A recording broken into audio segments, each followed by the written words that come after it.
పరిశుద్ధాత్మదేవ మహోన్నతుడా, నీకు వందనములు, కృతజ్ఞతాస్తుతులు, స్తోత్రములు చెల్లిస్తున్నాము తండ్రి. రాత్రంతయు కూడా నీ కృపలో కాచి కాపాడి భద్రపరిచారు. నీకు వందనములు చెల్లిస్తున్నాను. ఉదయకాల సమయంలో నీ రెక్కల నీటిలో భద్రపరిచి నీ సన్నిధిలో చేరి మొరపెట్టుటకు ఇచ్చిన ఒక మంచి గొప్ప కృపకై వందనములు చెల్లిస్తున్నాను. నీ వాక్యమని ధ్యానించి చుట్టగా మాతో మాట్లాడండి అయ్యా. నేను ఆరాధిస్తుండగా, నిన్ను స్తుతిస్తుండగా మా స్తుతులపై ఆసీనుడు అయ్యుండి మా విన్నపములు ఆలకిస్తారని నమ్ముతూ యేసయ్య అతి పరిశుద్ధమైన నామములో ప్రార్థించి స్తుతించి అడిగి వేడుకొంచున్నాం తండ్రి, ఆమేన్. యోహాను సువార్త 15వ అధ్యాయము మొదటి వాక్యం చూడండి ఒకసారి. నేను నిజమైన ద్రాక్షావల్లిని, నా తండ్రి వ్యవసాయకుడు. నాలో ఫలింపని ప్రతి తీగను ఆయన తీసి పాడవేయను. ఫలించు ప్రతి తీగె మరి ఎక్కువగా ఫలింపవలెనని దానిలోని పనికిరాని తీగెలను తీసివేయును. నేను మీతో చెప్పిన మాటను బట్టి మీరిప్పుడు పవిత్రులై ఉన్నారు. నా యందు నిలిచియుండుడి, మీ యందు నేను నిలిచియుందును. తీగె ద్రాక్షావల్లిలో నిలిచి ఉంటేనే కానీ తనంతట తానే ఎలాగూ ఫలింపదో, అలాగే నా యందు నిలిచి ఉంటేనే కానీ మీరును ఫలింపరు. ద్రాక్షావల్లిని నేను, తీగలు మీరు. ఎవడు నా యందు నిలిచియుండునో, నేను ఎవని యందు నిలిచియుందునో వాడు బహుగా ఫలించును. నాకు వేరుగా ఉండి మీరేమి చేయలేరు. ఎవడైనను నా యందు నిలిచి ఉండని ఎడల వాడు తీగవలే బయట పారవేయబడి ఎండిపోవును. మనుషులు అట్టి వాటిని పోగు చేసి అగ్నిలో పారవేతురు, అవే కాలిపోవును. నా యందు మీరును, మీ యందు నా మాటలను నిలిచి ఉండిన ఎడల మీకేది ఇష్టమో అడుగుడు, అది మీకు అనుగ్రహించబడును. మీరు బహుగా ఫలించుట వలన నా తండ్రి మహిమపరచబడును. ఇందువలన మీరు నా శిష్యులవుతారు. తండ్రి నన్ను ఎలాగూ ప్రేమించును, నేనును మిమ్మును అలాగూ ప్రేమించితిని. నా ప్రేమ యందు నిలిచియుండుడి. నేను నా తండ్రి ఆజ్ఞలు గైకొని ఆయన ప్రేమ యందు నిలిచియుండ ప్రకారము మీరును నా ఆజ్ఞలను గైకొనిన ఎడల నా ప్రేమ యందు నిలిచియుందురు. మీ యందు నా సంతోషము ఉండవలెననియు మీ సంతోషము పరిపూర్ణము కావాలననియు ఈ సంగతులు మీతో చెప్పుచున్నాను. ఆమేన్. ఇక్కడ చూడండి, దేవుని వాక్యం ఏమి సెలవిస్తుందంటే, నిజమైన ద్రాక్షావల్లిని నేను, తీగలు మీరు. ఆయన మన దేవుడు ఒక నిజమైన ద్రాక్షావల్లిగా ఉన్నారు. మనమందరము తీగల వలె ఉన్నాం. నాలో ఫలించని ప్రతి తీగను ఆయన తీసి పాడవేస్తానని చెప్పి మన దేవుడు చెప్తున్నాడు. నిజమే కదా. పనికిరాని తీగలు, ఇప్పుడు ఒక చెట్టు ఉంది. ఆ చెట్టులో మంచి తీగలు కొన్ని ఉన్నాయి, పనికిరాని తీగలు ఒక 2 ఉన్నాయి అనుకోండి. ఆ పనికిరాని తీగల వల్ల ఆ చెట్టు అందం అనేది కోల్పోతుంది, అవునా కాదా? అంటే అవే మనకి స్పెషల్గా కనిపిస్తుంటాయి, అవే మనకి అట్రాక్షన్గా కనిపిస్తుంటాయి. ఆ ఎండిపోయిన తీగ, ఆ పనికిరాని తీగ ఒక్కటి సపరేట్గా కనిపిస్తుంది. రిమైనింగ్ తీగలన్నీ పచ్చగా ఆకులు వచ్చి ఎంత అందంగా ఉంటాయో కదా. సో అలాంటి టైమింగ్స్లో తోట యజమాని ఆ తీగను చూసినప్పుడు ఏం చేస్తాడు? ఇది పనికిరాని తీగ, ఇది స్పెషల్గా కనిపిస్తుంది అని చెప్పి త్రుంచి పడవేస్తాడు, అవునా కాదా?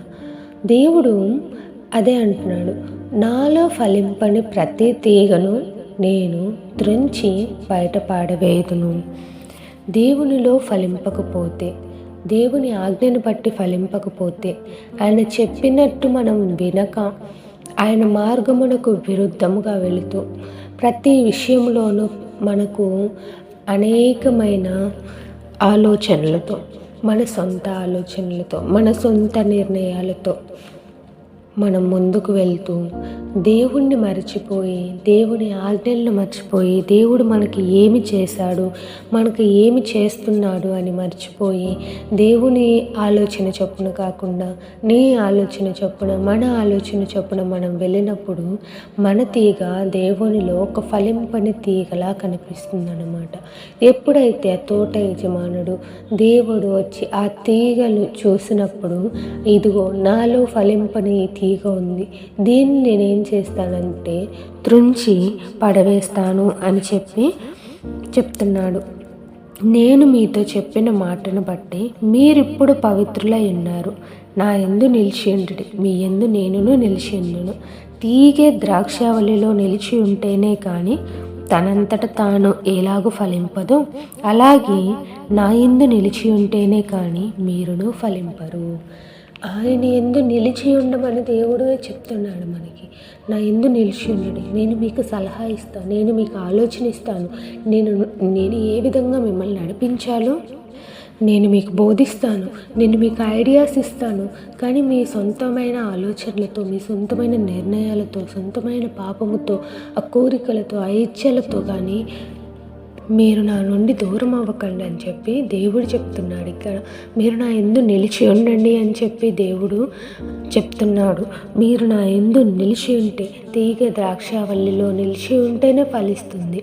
అది విడిగా, అది ఎప్పుడైతే తీగ అనేది ఆ చెట్టు నుండి త్రుంచి ఆ మొక్క కొమ్మ అనేది త్రుంచి బయటపడవేయబడుతుందో వెంటనే అది ఎండిపోతుంది. అది దేనికి పనికిరాదు.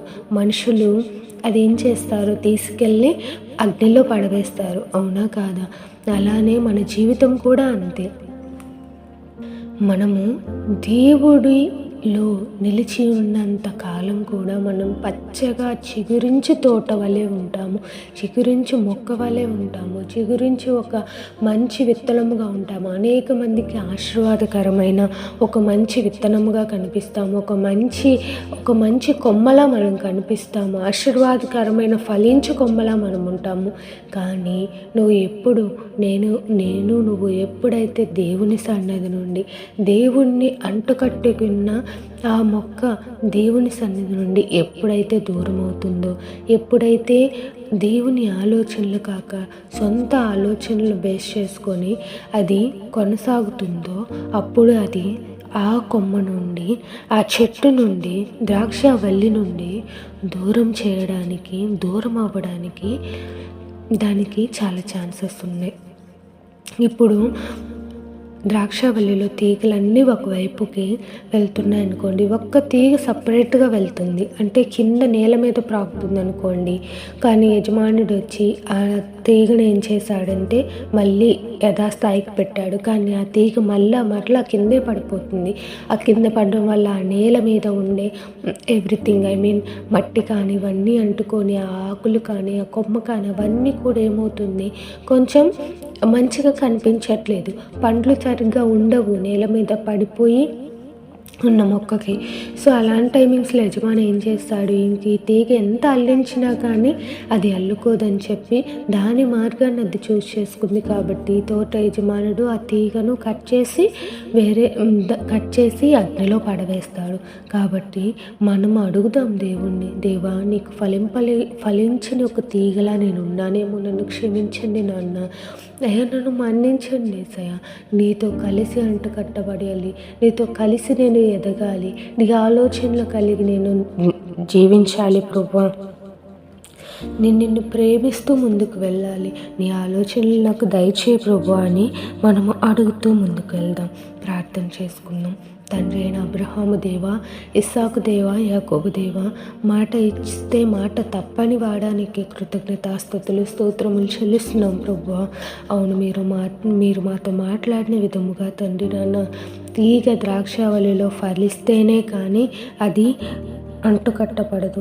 ద్రాక్షావల్లిలోనే నిలిచి ఉండాలి, ద్రాక్షావల్లిలోనే ఫలించాలి, అప్పుడు మాత్రమే అది ఫలించగలుగుతుంది అని చెప్పి, అది ఫలం ఇవ్వగలుగుతుంది అని చెప్పి అన్నారు కదా. అవును, ద్రాక్షావల్లిని నేను, తీగలు మీరు అని చెప్పారు. అవును, మీ ద్రాక్షావల్లి అని మీలో మేము ఫలించాలి ప్రభువా. మేము నీకు వేరుగా ఉండి మేమేమి చేయలేము కదా. మీకు వేరుగా ఉండి మా సొంత ఆలోచనలతో, మా సొంత తలంపులతో, మా సొంత నిర్ణయాలతో మేమేమి చేయలేము కదా ప్రభువా. ఈ నీ అగ్నితో మమ్మల్ని అగ్నిలో పడవేయకండి ప్రభువా. నా జీవితాన్ని నీకు అర్పిస్తున్నాను. నీ ద్రాక్షావల్లిలో ఫలించే ఒక తీగ నుండి లాగా సహాయమును దయచేయమని వేడుకొంచున్నాను తండ్రి. నీకే మహిమ, ఘనత, ప్రభావములు చెల్లిస్తున్నాను దేవా. మీరే మహిమ పొందండి, మీరే ఘనత పొందండి ప్రభువా. నీకు విరోధముగా మేము ఏది చేయకుండా ప్రభువా, నీకు ఇష్టానుసారమైన బిడ్డలుగా ఉంటూ ముందుకు కొనసాగే కృపను అనుగ్రహిస్తారని నమ్ముతూ నజరేయుడైన యేసు పరిశుద్ధమైన నామములో ప్రార్థించి స్తుతించాలి వేడుకొంచున్నాం తండ్రి. ఆమేన్. ఇదిగో దేవా ఈ హృదయం, ఇదిగో దేవా ఈ మనసు, ఇదిగో దేవా ఈ దేహం, ఈ నీ అగ్నితో కాల్చుమా, పరిశుద్ధ అగ్నితో కాల్చుమా, ఈ నీ అగ్నితో కాల్చుమా, పరిశుద్ధ అగ్నితో కాల్చుమా. పనికి రాని తీగలున్నవి ఫలింప ఆడుచున్నవి, పనికి రాని తీగలున్నవి ఫలింప ఆడుచున్నవి, ఫలించే ఆశ నాకుంది. ఈ నీ అగ్నితో కాల్చుమా, పరిశుద్ధ అగ్నితో కాల్చుమా. ఓ నా తోటమాలి, ఇంకో ఏడాది గడువు కావాలి. ఓ నా తోటమాలి, ఇంకో ఏడాది గడువు కావాలి. ఫలించే ఆశ నాకుంది. ఈ నీ అగ్నితో కాల్చుమా, పరిశుద్ధ అగ్నితో కాల్చుమా, ఈ నీ అగ్నితో కాల్చుమా, పరిశుద్ధ అగ్నితో కాల్చుమా.